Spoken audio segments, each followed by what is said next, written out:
Welcome back, everyone, to the Temple of Technology. I am your host, Scott James Magner, the idiot with a microphone. And here we are in the temple for So Here's the Deal. We're going to be doing a quick video today about one of my favorite games, Final Fantasy III. So hold on a second and we'll get to the show.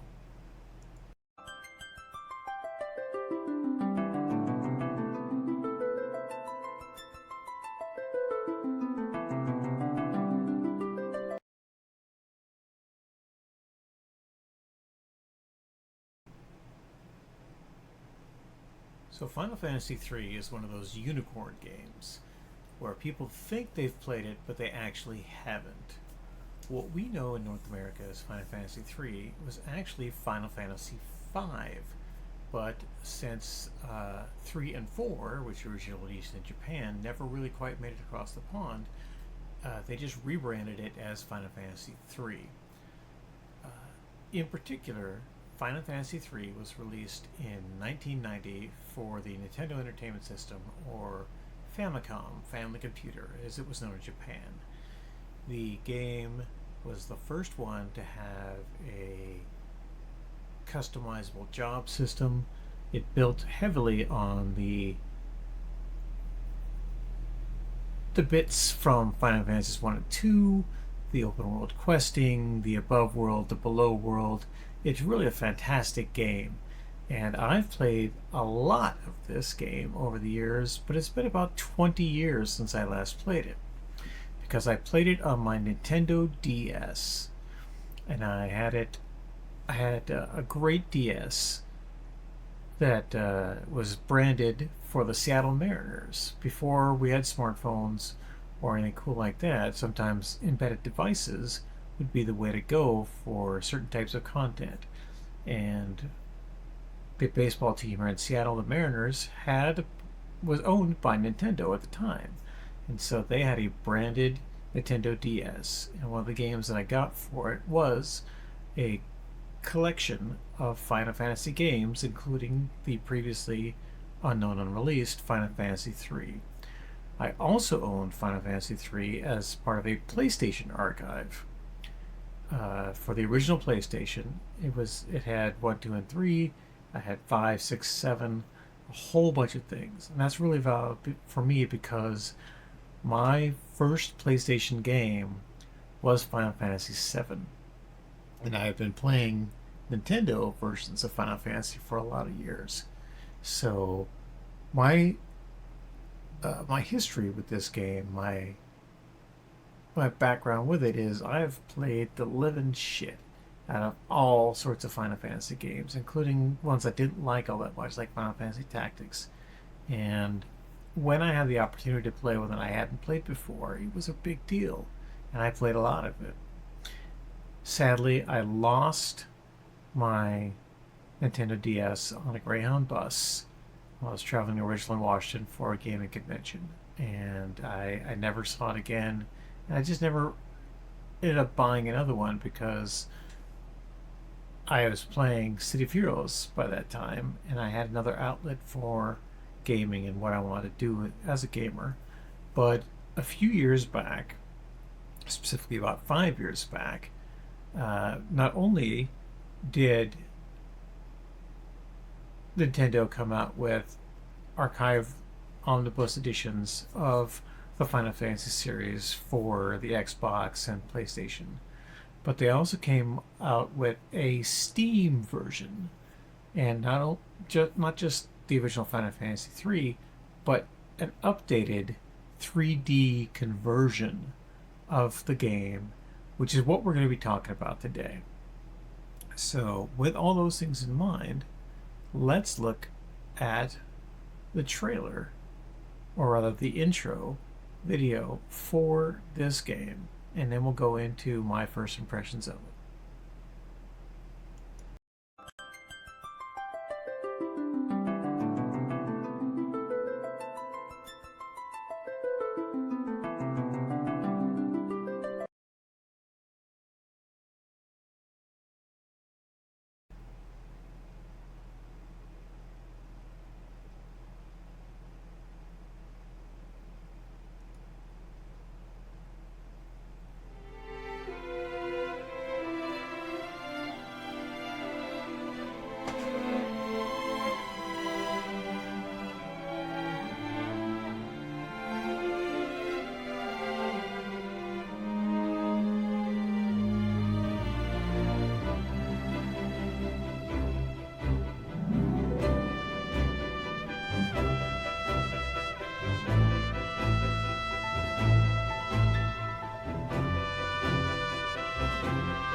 Okay, so the game does not look like that. The game looks much different. It's more close to the original release of Final Fantasy VII, which itself has got an updated version to actually make it look as fully cinematic as Final Fantasy X and the ones that came after. But this 3D version, this 3D remake version rather, has got very 2000, early 2000s graphics, and it's very polygonal. It looks great, but the reason why I like that intro video and that trailer in general is because that's how the game makes you feel. You are on this grand adventure. You are leveling up your characters. It's like playing Dungeons and Dragons, but as a video game, which is not something we had a lot of. Final Fantasy, Wizardry, Dragon Quest, all these games mattered because they gave you that role playing experience, but as a singular solo experience rather than something that you had to do as part of a group or trying to get all five of your friends together on a Saturday night when everyone has better things to do than sit around and eat Cheetos and drink Mountain Dew. No, you could eat Cheetos and drink Mountain Dew by yourself with your Nintendo or your PlayStation or whatever platform you are doing these RPGs on. And this is really where the MMO came from, evolved from these games and the need to share the experience of playing these games and leveling up your characters and having a grand adventure in the privacy of your own home. I remember so vividly getting online, downloading walkthroughs, ASCII text walkthroughs, printing them out, and having them sit around. I have a whole bunch of books in the other room, which are these guides, visual guides that would walk you through the entire thing. Those things cost 20, $30, right? And the game itself costs money on top of that. So you could really get invested in the play of these Final Fantasy games and these Japanese role-playing games in ways you couldn't get invested in any other kind of property. So it was a big deal. It's a seriously big deal to have these games available and have them come out. And to have one, as I mentioned earlier, like Final Fantasy III, which didn't actually release along with the other ones in 1990. It released many years later, 15 some years later, and it still had that original feeling because you go back to your 8-bit graphics and you just go through. I elsewhere on the channel you can see me playing Dragon Quest XI-S, and it has a mode where you can play as if you were playing 1990, where it's all text-based and you can just see your little guys doing flash animation and junk. It's not hugely animated. It's not have a great deal of thought put into it, but it still feels good to play that game, and that's how it feels to play this game. After we finish our initial look at this, so here's the deal. I'm going to go do a full first look for about an hour or so of play on Final Fantasy III. This version of Final Fantasy III. But it's a lot of fun. I've really been looking forward to this game for a long time. Things to know about Final Fantasy III. As I mentioned earlier, this is the first Final Fantasy that has a job system. This is the first Final Fantasy that lets you level all your characters independently all the way through.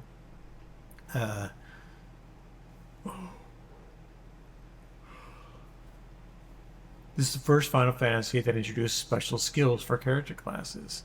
It's a really big deal.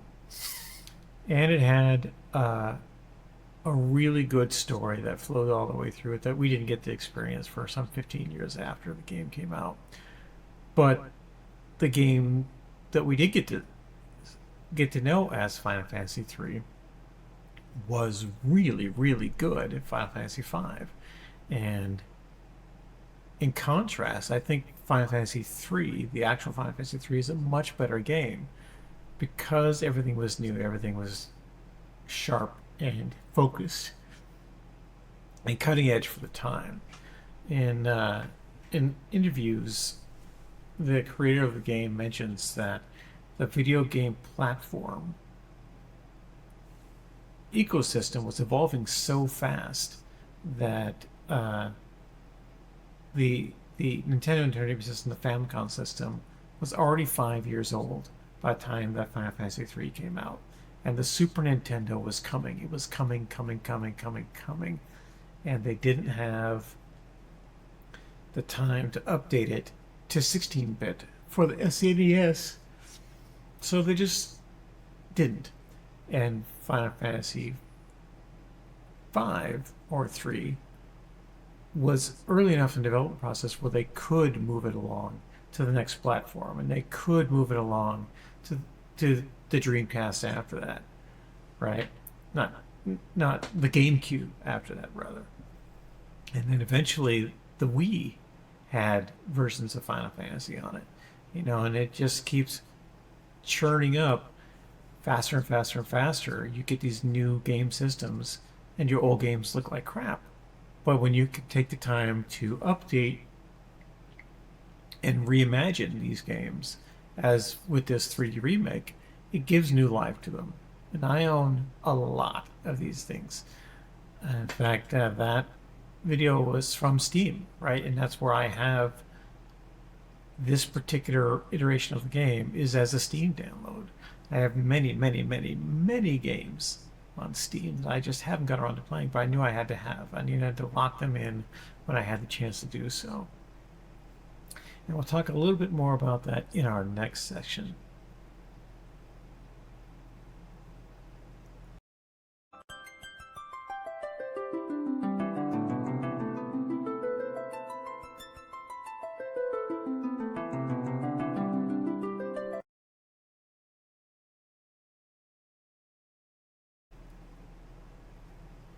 So in this section of So Here's the Deal, we usually talk about the greater mythology surrounding release of something and its tie-ins to other bits.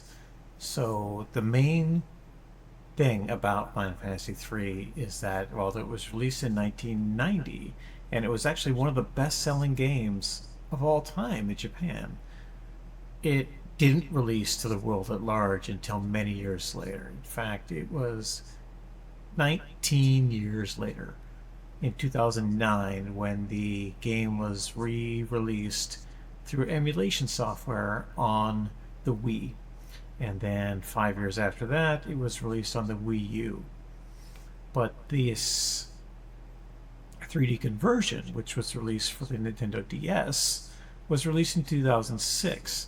And so this 3D version that I'm going to be playing and exploring here actually was released to the world before the original game ever was. And it's a huge deal to have something that important not hit worldwide. And this is before the World Wide Web, right? Now that would never happen. Things get released, dumped straight down to iOS, or to handhelds, to phones and whatnot. In fact, the 3D version really spurred a bit of a renaissance for retro gaming because it went to the DS in 2006, just like where I played it a lot. And then that version was ported to an iPhone app, or iPad app rather, in 2011. And that was ported to Android in 2012. And then that was ported again to the PlayStation Portable, which was a little thing like this, right? It looked like the world's worst remote control. But you could take it anywhere and you could play movies on it, you could play games on it. It was a big deal. And this is one of the highlight flagship games for that, to have these Final Fantasy releases, that the only place you could get it was on the PlayStation Portable. And in 2013, it would put it into the Ouya. I bought an Ouya, I kickstarted an Ouya, and I played it 3 times, and it destroyed my TV, literally. It had a feedback surge that went through the HDMI cable. It fried something on my motherboard, and I had problems with that TV until I got rid of it many, many years later. I repaired it a couple different times, but still always had this weird flicker through that HDMI port. It was because this game console was shoving a signal through there, and it just screwed everything up. But until it hit Steam in 2014, everything hit Steam in 2014. In fact, the game that I worked on, Terra, hit Steam in 2014, and it hit like gangbusters, right? It was a huge deal. It made me a worldwide name, and it had the same level of cultural relevance as games like Final Fantasy III, because now on any computer, anywhere, you could play this game and you could play it intact the way it was meant to be played. The original game followed, it got to Steam, it didn't get to Steam until 2021. So this 3D version hit 6, 7 years earlier. But now you can get it anywhere. You can play it on Switch, PlayStation 4, Xbox Series X, which I do own it on, believe it or not.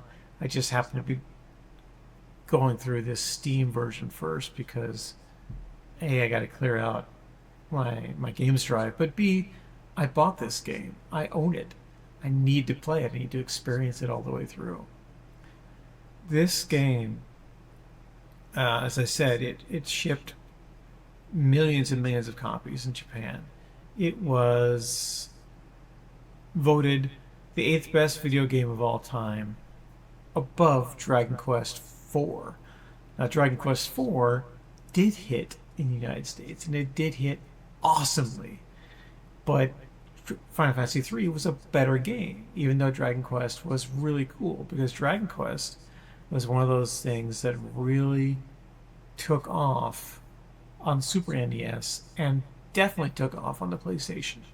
So these games are chasing each other the entire time. Final Fantasy, Dragon Quest, Final Fantasy, Dragon Quest. And when one would come out with a new installment, the other one would come out with a new installment. They were just as an arms race to see who could keep those themes going, keep those things alive. It went to a manga. It was a hugely popular manga series, Final Fantasy.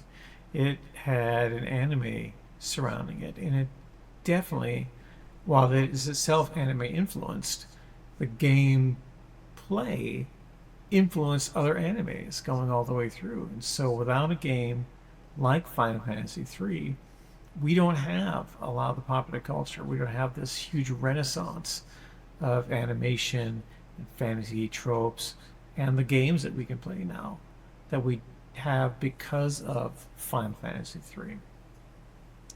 So I can go on forever about this game, not only the original, but how I want to play it again. But we'll save that for a little color commentary while I'm doing my playthrough. If you want to check all this stuff out, check it out on the Wikipedia page for Final Fantasy III. It's got all the stuff I talked about here. There's an IMDb page for it. There's a whole website on Nintendo, or at least there used to be, dedicated just to Final Fantasy III. And there are 16 Final Fantasies. 16 of them. I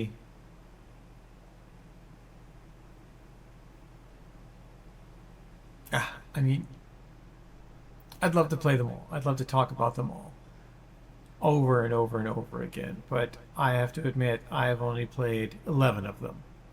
I never played Final Fantasy 12 because it was a subscription MMO. I own Final Fantasy 13 and I've played the iPad version of it a lot, but not the Steam version so much. 14, 15, and 16 have come out. There's just huge things. There's the tactics version of the game, where it's small unit tactics, moving all the way through like an old SSI game, and that influenced other games. In fact, I put out a game called Dark Crystal Age of Resistance, Tactics, because it was a tactics style game in the style of Final Fantasy Tactics, which was, again, one of the hugest and best-selling games of all time. So that all comes home to roost with a game like Final Fantasy III.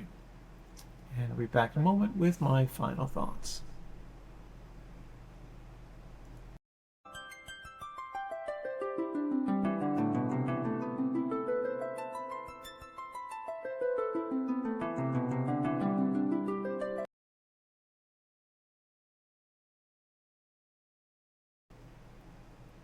So to close out our coverage of Final Fantasy III, the 3D remake, today my final thought is simply this. It's okay for things to look funky. This game is 20 years old, and it looks 20 years old. It was a 20-year-old remake of a 15-year-old game at the time, and it was meant for a completely different medium than the giant blow-up screen that I'm watching it on right now. It was meant for the Nintendo DS, and it was meant for smaller TVs, non-high resolution TVs, non-flat screen TVs. It was meant for 1990 televisions. It was meant for giant CRT tubes, so the colors are different. The definition of characters is fuzzier, right? Because it didn't need to be as sharp as it needs to be. When you watch really old DVDs on really good HD TVs rather, in 4K sets, they kind of look like crap. So there's a step in between where either your DVD player or your television will upconvert. It'll say, oh, these bits of data mean this compression means this, and it does that math. The computing process is so good now. It can upscale those things on the fly like that. This game has none of that. It has what it was in 2006 optimized for streaming play, or rather for streaming downloads, and your computer at home has to do all that work. So if you don't have the best computer in the world, you're not going to get that same gameplay experience that you could have got just by putting the cartridge in the deck, hooking the deck up over a coaxial or RCA cables to your CRT TV, and then just waiting forever to play the game. Like, I would go to work in the 90s, come home, play one of these video games for a while, and then I would save, or sometimes we didn't even have a save feature on things. We would just leave the game running overnight, and then we would come and we would play it again.